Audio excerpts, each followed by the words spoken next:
Hello and welcome to News Now. I'm Shabani Gharat. Now, in the latest, United States has launched airstrikes on Iran, blaming Tehran for a crash of an American attack helicopter. The latest U.S. strikes prompted Iran to launch attacks on sites in Bahrain and Kuwait. Jordan also reported shooting down 5 missiles that Iran shot at an airbase hosting U.S. air forces. The fresh round of firing has posed, in fact, a fresh threat to ceasefire and ongoing negotiations. Meanwhile, Trump has said that Iran will have to pay the price for taking too long to seal the peace deal. Now, to discuss this, we are joined in by Shishir Priyadarshi. He's the president, Chintan Research Foundation.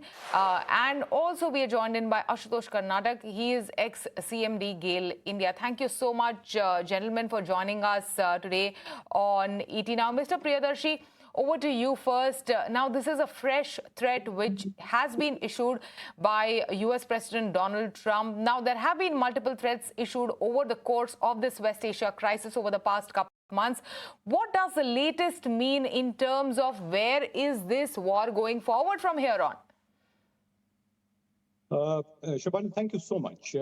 Look, clearly, the rapidity with which the global markets, including the crude prices, react as soon as President Trump puts out a social post, just shows what a fragile and what a sensitive time we are living in.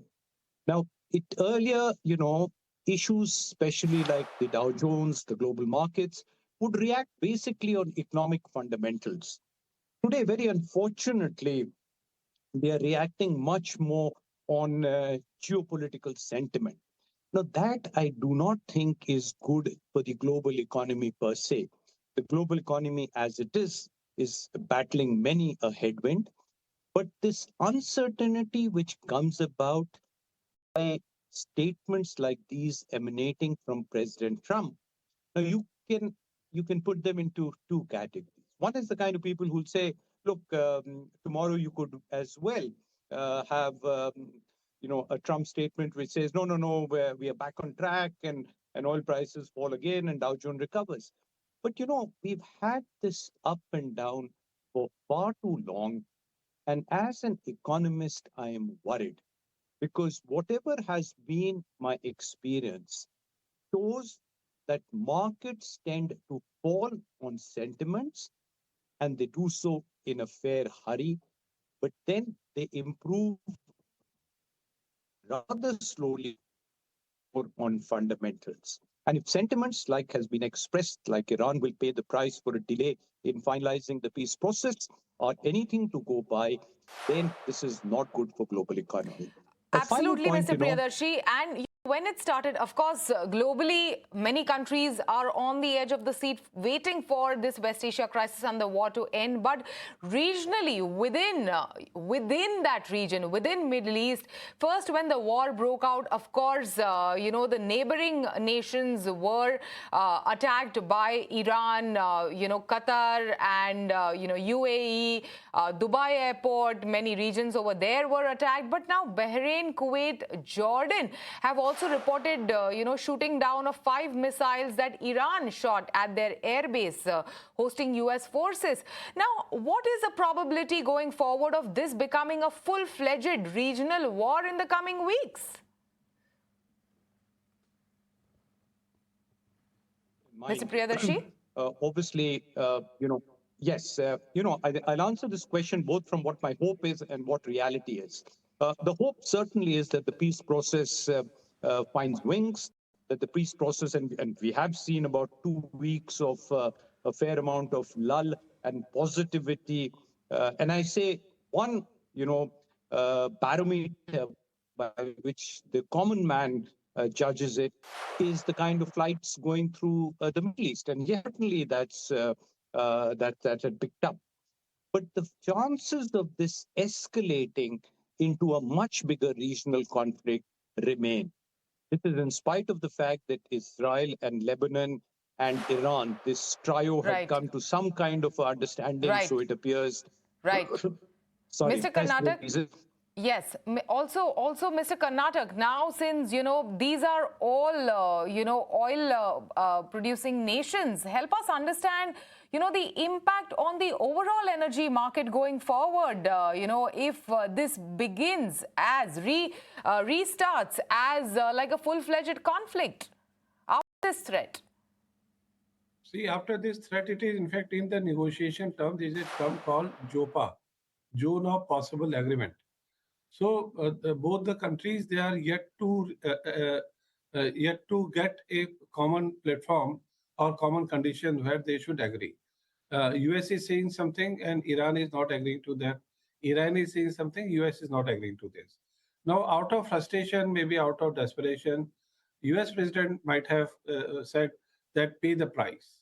Now, pay the price means it has got direct impact on the Strait of Hormuz and the oil economy. It's a geopolitical risk which is going to enhance. And traders add geopolitical risk premium to this. In fact, the oil prices are going to increase now due to this. So it has got a direct impact on the straightway on the oil prices, and as well as the terms and conditions which both the countries where they have reached so far. It may be a disruption may be there. Crisis that is happening around the world due to the closure of the Strait of Hormuz, then the blockade, how it has brought the world to its knees, given the energy supplies. How can the OPEC plus countries step up to increase the production at this critical time? And can they do that? Can they do something to, change the equation now over here? See, this US president, this threat which has come today on Iran, that it is he doesn't want to attack now on Iran, but wants to stop the oil supply or gas supply. So under this condition, OPEC countries should come out, but it depends on the unity of the OPEC country at this moment in these circumstances how they are going to do, because many of the OPEC countries are allies to US. So this part is yet to be seen whether OPEC country come up to enhance the production or not. But yes, they need to think, they need to come out, and a proper solution should come of it. Mr. Karnatak, we have seen how oil prices have fluctuated over the past couple of weeks.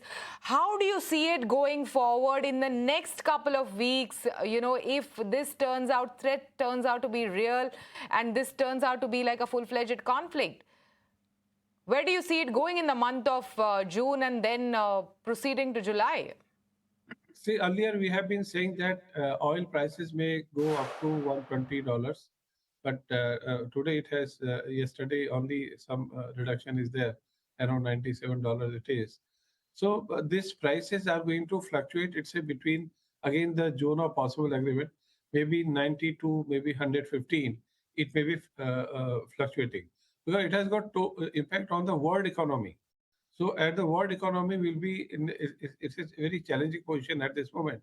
So prices, what I feel that it will, I should not say stable, but it will be ranging from maybe 95 to 150. And are global oil inventories high enough to buffer, some of these severe shocks going forward? See, again, it is going to be seen. Like today, our in India, our petroleum minister has said that we are having a stock of around 70 to 80 days. So similarly, like China has got tremendous storage, and other countries like European countries, they also have the strategic storage. US is also having a good storage. So they will be having a good storage so that they can sustain up to 1 to 2 or 3 months from now. And by the time we feel that these conditions, the JOPA, what I'm saying frequently, a term zone of possible agreement, it will come up in the form of Strait of Hormuz opening, as well as a nuclear deal, nuclear embargo, which US wants on Iran. They are going to combine. They may come with these conditions. They may agree to these conditions. And in fact, yesterday only, US president had said that we are some days ahead of getting some good agreement. And today, this sort of statement is coming. So it's a fluctuating stand which is coming up.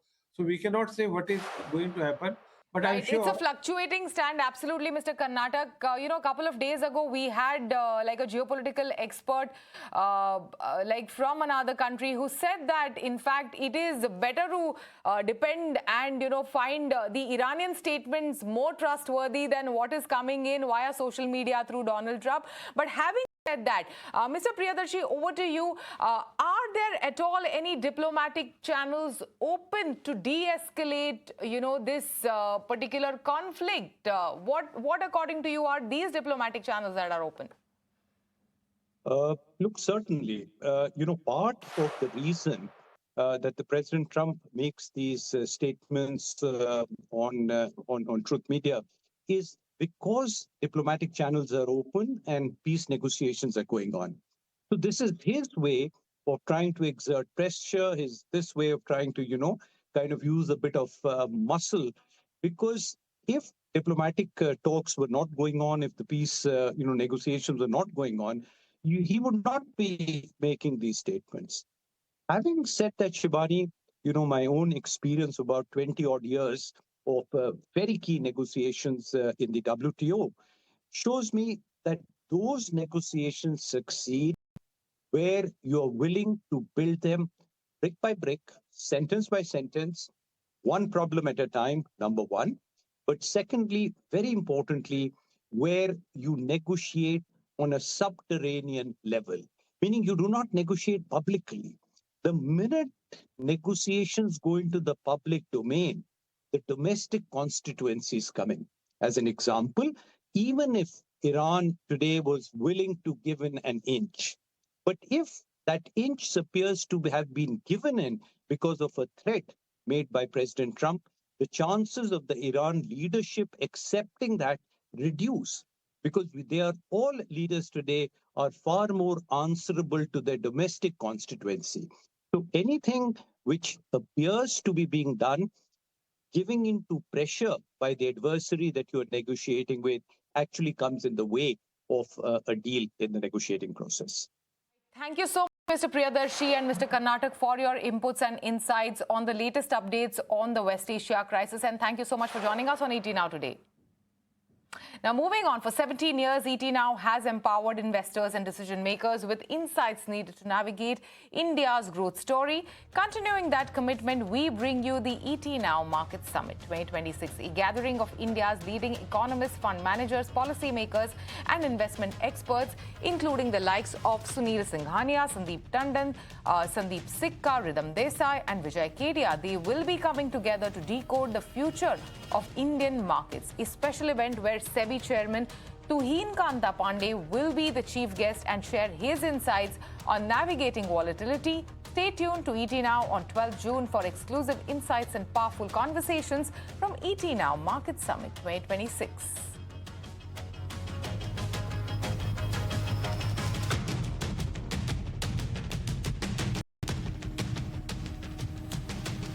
It is time for us to slip into a very short break on News Now. Don't go anywhere. We'll be right back.